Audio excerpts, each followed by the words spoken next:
So, well, I'd like to introduce Micah, and we're really looking forward to hearing all about Yep. your enterprise here. Yeah, awesome. So, as you can see, we're a pretty small farm. We've got about an acre of land in total that we cultivate, which is obviously by the standards of regular agriculture is quite small.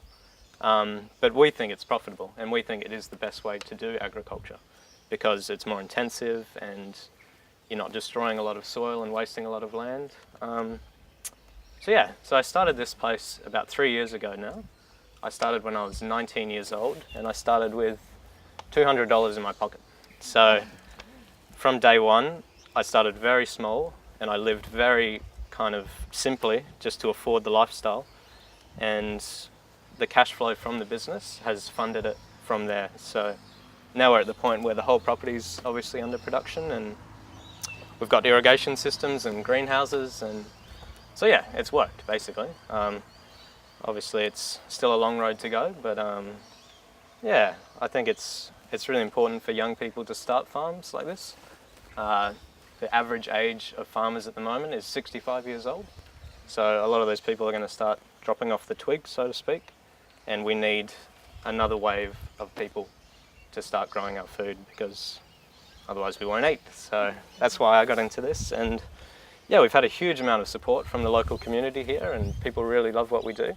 Everything we grow, we sell directly to the community. So I don't know, you may have seen it when you drove down the hill, but we actually have a shop which is on that same road that the bus is on, which is just like a simple wooden shop. It's about 4 meters by 4 meters, which that's where we sell everything. So we pick every Friday morning. We pick in the morning, and then we take it out there in the afternoon, and we're open for 3 hours, and we always sell out. So yeah, it's really amazing. People want fresh organic produce. They want to see where their food is coming from. They want to know who the food is grown by, and they don't want toxic chemicals on the food. So we sort of do all of those things, which they really appreciate. Yeah. So a bit of the history of this place. This used to be a hydroponic tomato farm. So these greenhouses were actually already here. We didn't have to put these in. We put all the roof and the sides on. But obviously with it being hydroponics, I don't know if you guys know what that is, but it's basically growing in buckets, and they pump all the chemical fertilizers into the bucket. So it's not a natural system at all. So we came down here 3 years ago, and the place was just a mess because of course floods, Brisbane floods. So actually the flood water comes up over these greenhouses. So there was just rubbish everywhere, plastic everywhere. So we spent the first 6 months just basically cleaning this place up, which was a bit of a nightmare, but it's come a very long way. So When you say we, who helped you do that? Oh, I've got volunteers, and I've got a business partner as well, who's joined me a year ago. He's also a farmer. He's 30 years old. He was farming out west from here, about an hour away, and he wanted somewhere closer to the city to grow food because it's good to grow food in the city. It just makes sense financially, and yeah. So yeah, we joined up a year ago, and since then things have really taken off for us, and yeah. That's great. Yeah. It's good to hear you sell all of your produce within a few hours. Oh, it's amazing. We love it, yeah. So we do sell to a few other places, which are buyers groups, which we do on weekdays. So they're collections of families that want access to organic food. So we pick and deliver to them, which is really cool. But yeah, the bulk of it is sold pretty much to the people that you see living around here, which is really cool, I think. Yeah. It's fantastic. Yeah, yeah. So can you talk a little bit about how this is different from, say, those people going to buy their food from the supermarkets? Yes. In terms of the different types of food systems that exist side by side here? Yeah, absolutely. So the majority of the produce that we see down at, say, Woolworths, which is 10 minutes down the road, is all coming from huge farms. Most of them are using pesticides and herbicides quite a lot, which obviously is not good for the environment and not good for us. All of it's trucked in, so there's a lot of fuel that gets used to move that produce to people in the city. A lot of the farming techniques they use are quite destructive, so there's a lot of erosion. Globally, we're running out of topsoil, which is pretty scary because we live on the topsoil, we need it to survive. So I think it's essential that we change from those bigger models of agriculture to smaller scale models like this, which is exactly where the people are that need the food. So there's no fuel being used to truck it anywhere. There's no damaging environmental consequences of this. And, yeah. So also in terms of human health, there's like the nutrient density of what we grow is way superior to what you'd find down in the supermarket. A lot of that stuff has been sitting for 2 weeks, 3 weeks, and it's just all the nutrients in it sort of bleed out by that time, and there's just nothing left. And you know, because it tastes like crap as well, to be honest. Like tomatoes that taste like cardboard, and things like strawberries. that. Bouncing strawberries. And yeah, so people really like fresh stuff, and you can taste this. You can tell that it's real food, you know. And it lasts a lot longer as well. Like our salad mix, this one here, for example, which we cut and we wash and we bag. We sell individual bags to people, and it lasts for 3 weeks in their fridge, you know. So, which they love. So it's nice and fresh. Yeah, exactly. Yeah. So we're doing a piece of assessment for this unit that's based on these visits that we're doing today. Yep. So some of the things that we will be looking at are, in business language, stakeholder engagement. Sustainability is one of the key things that we're looking at that you've heard a lot about already. And also employee relations. It sounds like you're just working, there's only a few of you involved in this, so maybe we can't talk too much about that. Yeah, for sure. Is there more you can say about your stakeholders? So that's the people who you engage with, who you sell to, who might visit you? Yeah. So I think it's a really important relationship, obviously. It's the most important relationship is with your stakeholders, with your customers and the people that interact with your business.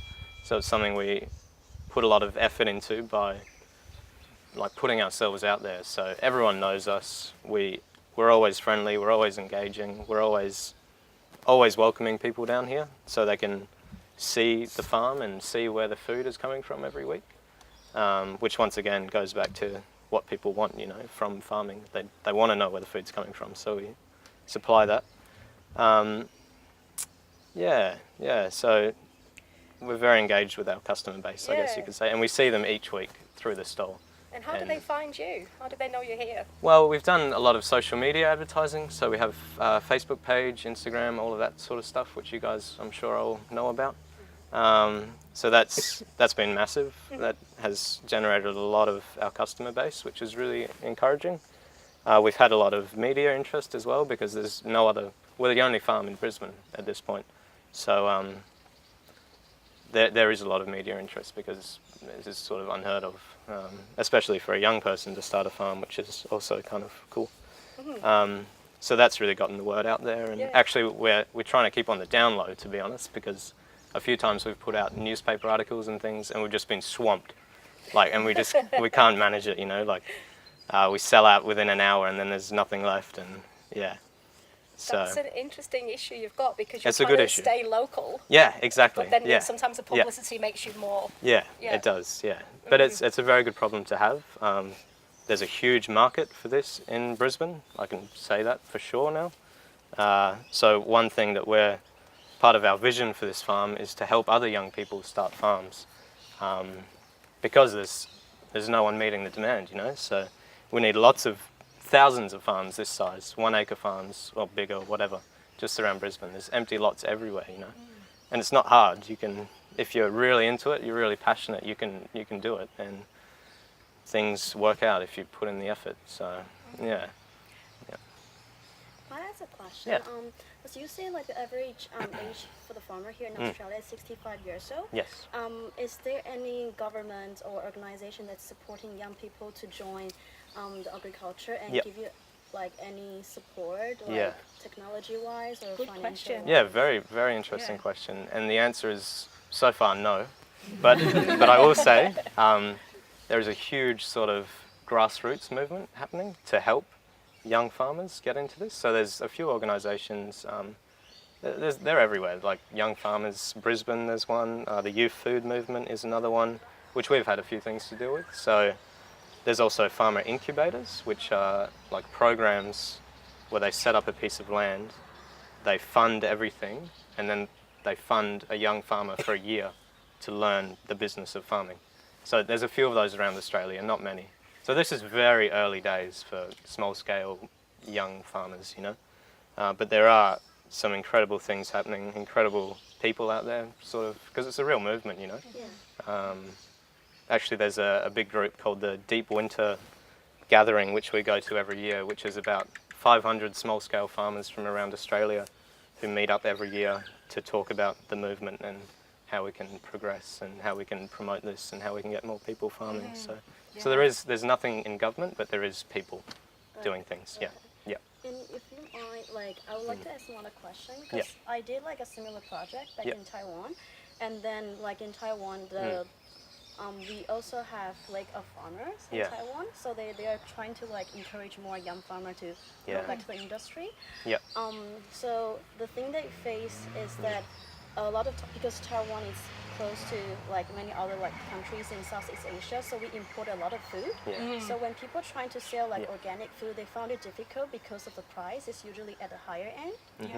And so I was wondering, like, most of your customers here, are they say they are more wealthy, or like they already have like more so for example, like us exchange student will always go to places like Aldi, like probably we won't be able to like afford like organic food. So we wanted to know, like, your main customers, are they people who are like willing to pay a little bit more for like? I would say this is definitely quite a wealthy area, so there's a lot of wealthy suburbs around here. But in saying that, all our pricing is based on Woolworths prices, so it's quite reasonable, you know, like it's not outrageous organic prices. And people often tell us that, like, wow, you guys are really cheap. I didn't expect that. But the reason for that is that we're selling direct. So most agricultural models sell to a middleman who then aggregates the produce and sells it in bulk to supermarkets and things. So that's, which means the farmer gets paid a third of the price, you know, but we're getting 100% of the price of everything we sell. There's no one else taking a cut. So that's massive for us, you know. And that helps us keep our prices down and provide a really high quality organic product at a reasonable price, which I think is important as well, you know. Great question. Yeah, really cool. Covered some of the areas of who the stakeholders are. Yeah, exactly. In terms of who the customers are. Are there any more questions? Oh, we've got heaps of questions. Brilliant. Okay, so Nelly, then Joanna, and then over there. Please. Can you speak nice and loud? So you said all your food just sell out. Have you thought of expanding? And also, is it difficult to expand because your firm is like sustainable? Is that like a restraining factor for the expansion? It's a good question, and it's something we've really been thinking about at the moment, because actually this land here is coming up for sale. So that's 6 acres there, which is all good farmland, similar soil to this. So we've been looking at crowdfunding, and there's a few funding programs for small farms. So it's really been something we've been thinking about a lot lately. And I think the conclusion we've come to is, in order to meet demand, we have to grow better, not bigger. So we've been doing this 3 years now, and there's so much more to learn, you know, like our production from this block of land, we could triple easily, I think, with better growing practices, because farming's really hard. Plants are really iffy and things always go wrong, you know. So with more experience and really good growing techniques, you can produce a lot of food off 1 acre. So this is what everyone's talking about, is shrink the farms and grow better, not bigger. Expanding your farm will, obviously, you have more growing space, but you'll be spread out over more land, so it's more input, bigger tools, a lot more cost, which makes everything more stressful, more difficult. So I mean, I don't know. I'm yet to find this out, but I think small is better. I think it's more productive, more profitable, and so that's sort of what I think about that. But it's a really good question, and I'll tell you in another 3 years. Fine. Johanna. Where do you buy your seeds for the food? Yes. Yeah.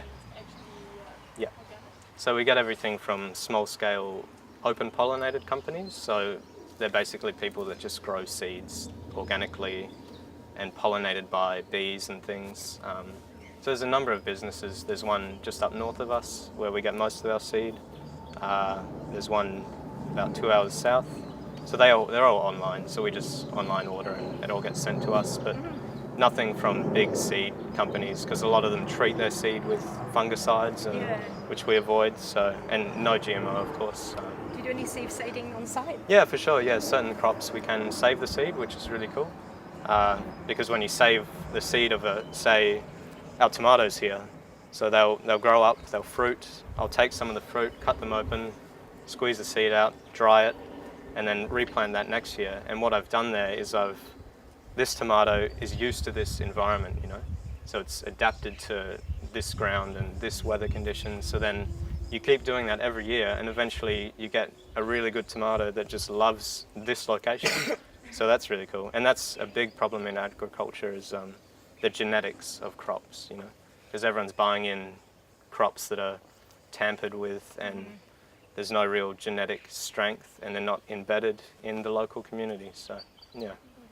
And how do you make sure that your plants are healthy since you don't use any pesticides? I've seen like some maybe mechanical nets, but... Yeah. So there's a number of things you can do. The biggest thing with organic farming is you have to make sure the soil is really healthy. So I'll show you guys later on, we do a lot of composting at the back, which is part of how we make this business sustainable, is we bring in food waste and we compost it from other businesses. We compost that for about 10 weeks or so, and we mix it into our soil, which is a fantastic way to improve the soil health. We use manures and things like that, which really help the plant grow healthily. And there's many things you can do, like the netting here that you see. So that's an insect netting that just keeps all the bugs off, basically. So the food waste, you get that from the people who eat here, or just generally?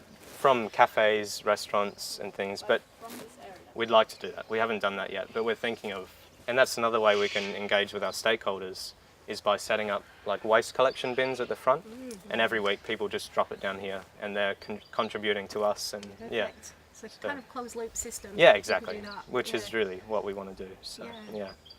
There's another question. Can you speak up as well? No worries. Very interesting. Yeah. I was just wondering, since you started this very early and quite admirable that you could do that as 19, when Yeah. I was, finishing high school, starting to do uni. Yep. So I just wanted to know a little bit of your background. What made you start this? What have you studied? What did you need to learn before starting your own business? Well, I grew up in WA, over the other side of Australia, in a very small country town full of hippies. So we were always growing our own food. We lived near the beach and always fishing and just living out in the bush, basically, which was awesome way to grow up. And then I moved here about 6 years ago and went to high school in Brisbane, and just didn't like living in the city at all. I wanted some way of reconnecting to the natural world. So I became really interested in gardening, and my house is just up the road, about 5 minutes up the hill there. So I started a big garden, and I loved it. Like, I was just obsessed instantly. All I would read about gardening, all I would think about gardening. So then I finished high school. I went to university for about 6 months doing biology and ecology. I dropped out as soon as I found this farm. I was like, no way, I want to do the real thing. I don't want to read about it. Don't go getting any ideas about helping out. Do, start a farm. So no real practical experience. A lot of just books, a lot of YouTube, a lot of visiting other farmers and learning about it, and just really passionate about it. And that's my only background, really. But yeah, I mean, I started this with no experience, and it was really hard really hellish for the first year or so. Just so many mistakes, and persevered, and It's amazing what you've done, just looking. Yeah. It's fantastic. Any questions over there? Oh, there's one over here, Laura. Thank you. I don't know if you mentioned this before, but how many people work here? Yep. And how many kinds of plants or veggies did you grow? Yep. So there's two of us that own the business. Matt, so he works away. We're only making one full-time wage at the moment, which pays for me, and he's working 2 weeks on, 2 weeks off. So two of us here full-time, 6-7 days a week, basically, 10 hours a day. And then we have about 10 volunteers who sort of come once a week, maybe once a fortnight. So yeah, there's a lot of people that love volunteering here, but really the bulk of the work is done by 2 people. So, and in terms of vegetables, we started growing everything, like corn, pumpkins, beetroot, zucchini, just everything, And then what we've done is we've worked out what is most profitable for us to grow, what grows best for us, and so we slowly kind of cut it down to about maybe 25 vegetables that seem to work best. Because there's no point growing something that's going to take forever and not make you any money. So, yeah. Thank you. No worries, thank you. Any more questions? Yes? Yeah. Coming on to the actual business part of it, Yep.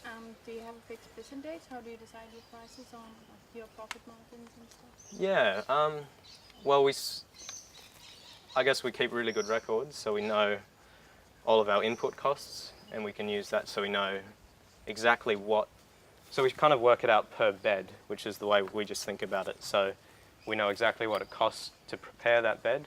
We know what the seed costs to put in. We know how much water it's going to cost to grow that crop. And then we know, based on that, we know how much each 30-metre row has to make us in order to be profitable.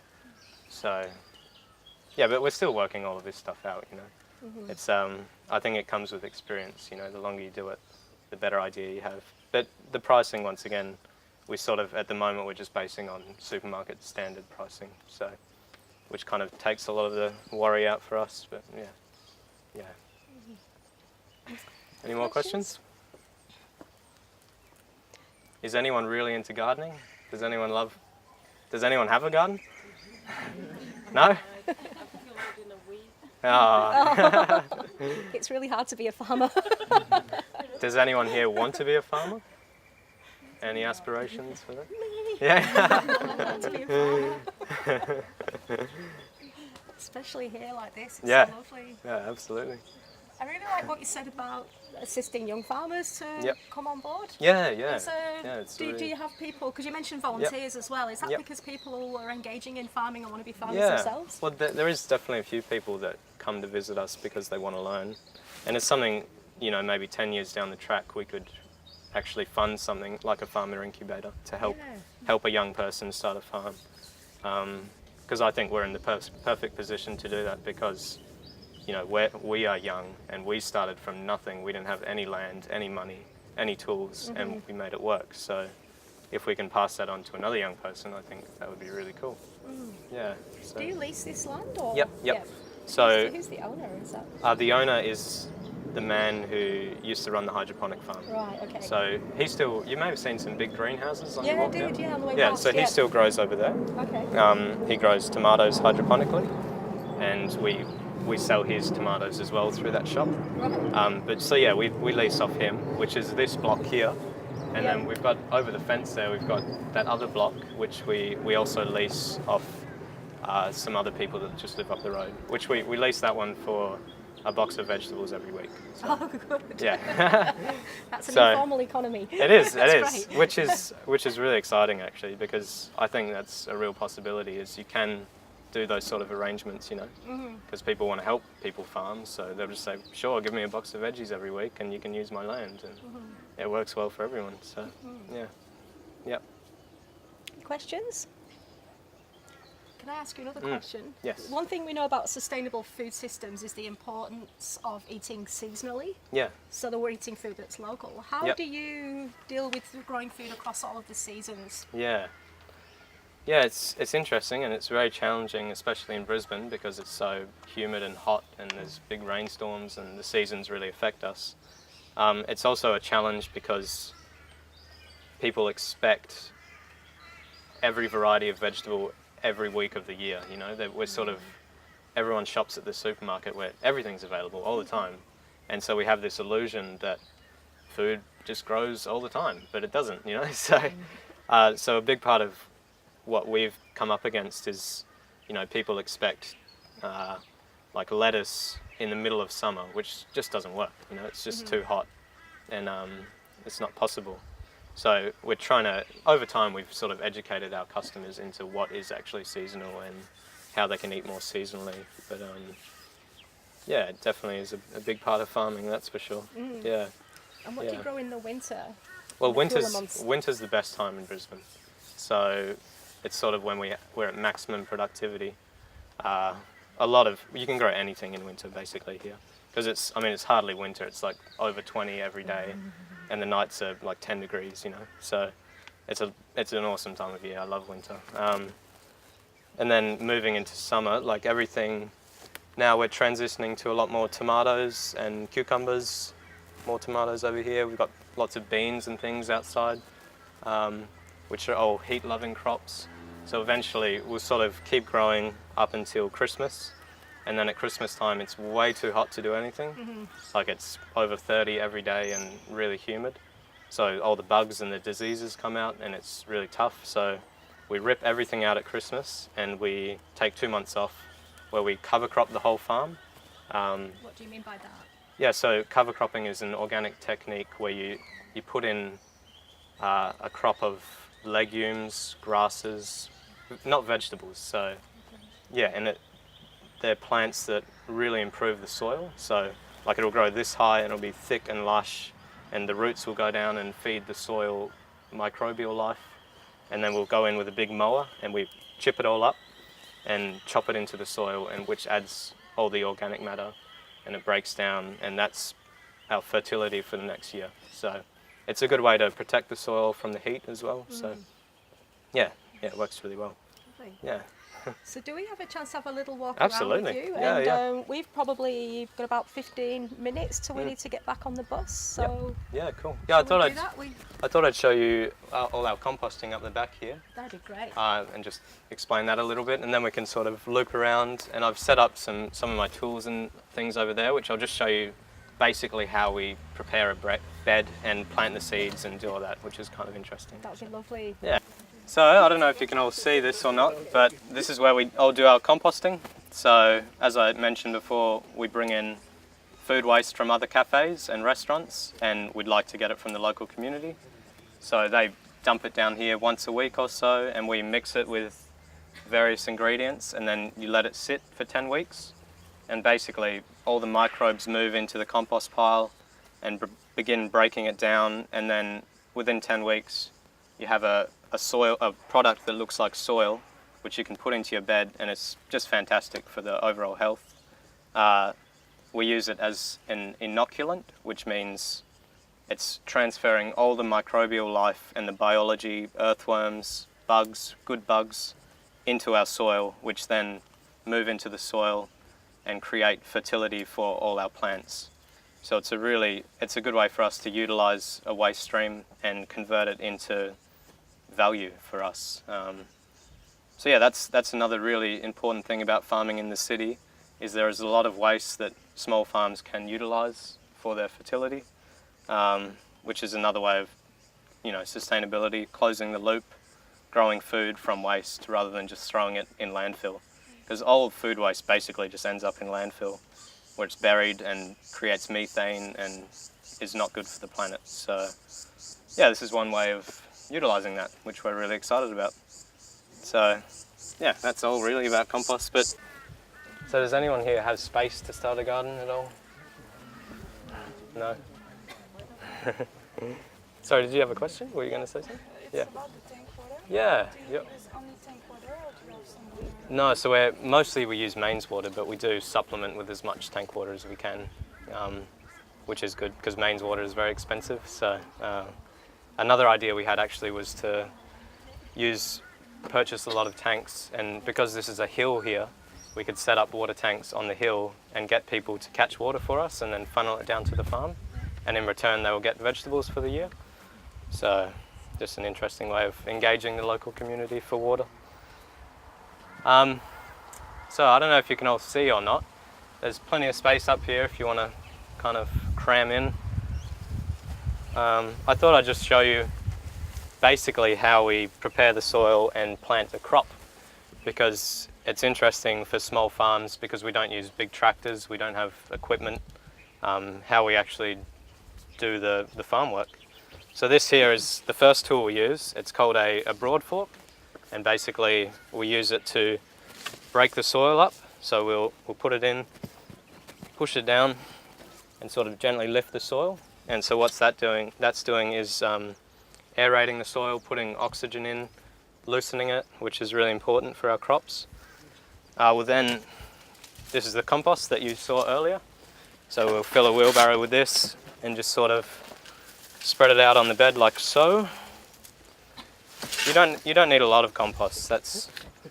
That's the thing, because really what we want out of the compost is all the microbes and the biology that's in it. So we'll add that in. Oh, we'll add some lovely chicken manure, which doesn't smell so great, but it's lots of nitrogen in it, which is one of the main essential chemicals for plant growth. And then we have this really cool tool, which is actually designed for small farmers. I'll show it, I'll hold it up so everyone can see. It's called a tilther, and it just runs on a battery. And basically, most farmers would use a tractor with a big tiller attached, which they'll go through and just churn up the soil and soften everything. But obviously we don't have room for a tractor down here, so we use this. So we've done everything, we've put in our amendments, our chicken manure, our compost, we've forked the bed, and then this is the fun part.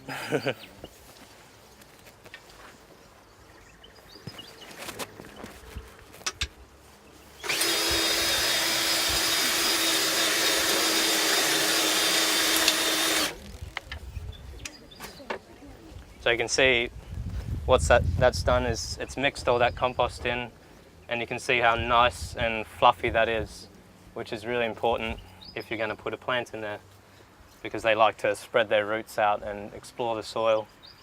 And it's also blended all the chicken manure in. So once we've done that, what do I do next? Oh, it's over here somewhere. It is my scooter. So this is called a Jang cedar. It's made in Taiwan actually, which is cool. Made in Taiwan, designed for small farms in Taiwan. But it's the best tool we've found on the market for our size. So it's very simple. You basically, you can set all the spacing and the depth on it. You pour your seeds in. So you set it all up, ready to go. And then once you've prepared your soil and it's all nice and fluffy, you literally just run it along like that, and it will plant whatever crop you want. So beetroot, carrots, lettuce, anything. And then it firms down the soil behind, which buries the seed, and yeah, and it works fantastically for us. So everything here is basically planted with this, except for seedlings, which we do by hand. So yes, thank you, Taiwan. Yeah. And so all of these things mean we can farm on a small scale without buying a $80,000 tractor, which is essential, especially if you only have $200 when you start.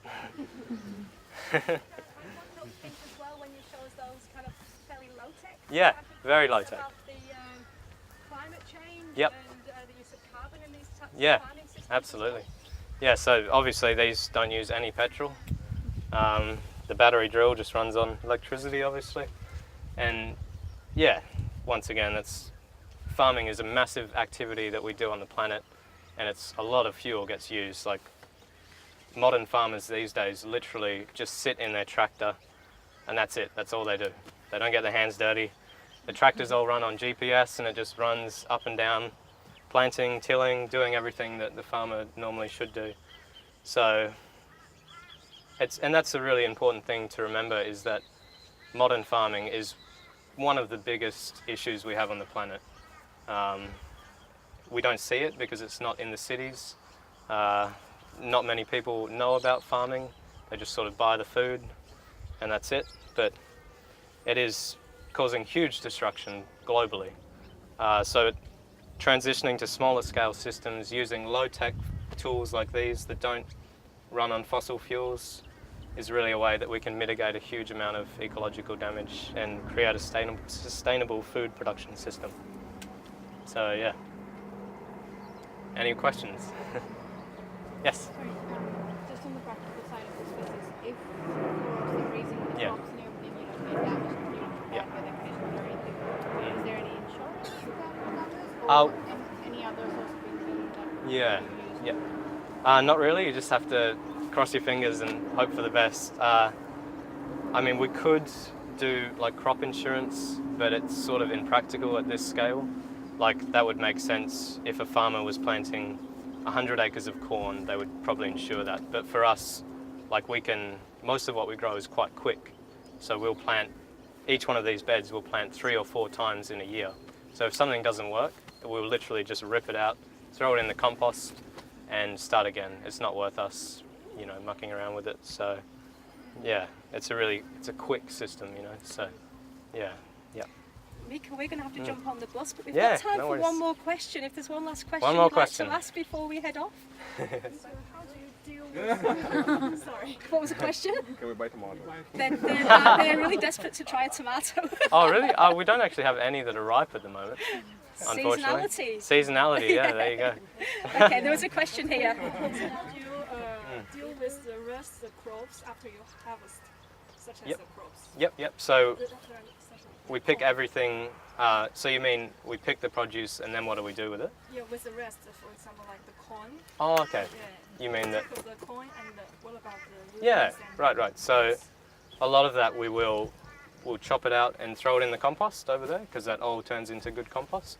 Or like we can, for instance, these beans here, they're pretty much almost done. You can see they're starting to get a bit tough and old, so they're not very, still taste pretty good, but it's not good for the market. So we'll just run a mower over this, shred it up, and it will turn into mulch for the soil. So a lot of it all goes back into the soil. That soil is life and death, and it's a cycle. Yeah. Lovely. Hmm. Thank you so much, Micah. No worries, It's it been was a fun. real Yeah. privilege to come and talk to you No, today. I'm really glad you It's chose a very this place. special So. thing that we can do. Like Yeah. you say, it's the only farm in Brisbane. Yeah. And it's a very special type of farm. Yeah. So please can you join me in thanking Micah for showing us around today to talk to us. Thank you so much. No, it was a real pleasure. Yes. Yeah, I we hope- might stay in touch. Yeah, absolutely. And I hope some of you guys are really interested and get involved because we need you guys to start farms, basically. Yeah, I do have a Facebook page. You can join it up. River Soil Organics is the business name. Yeah. We're just about to change the name, but it's still that on Facebook. So check it out. We can all follow you, and then when these guys return to wherever they came from Yeah. after the end of the course and their degree Yep. here, that we can keep in touch with Micah and see what Absolutely. he's doing. Yeah. Yeah, Yeah, that'd be really definitely. lovely. Awesome.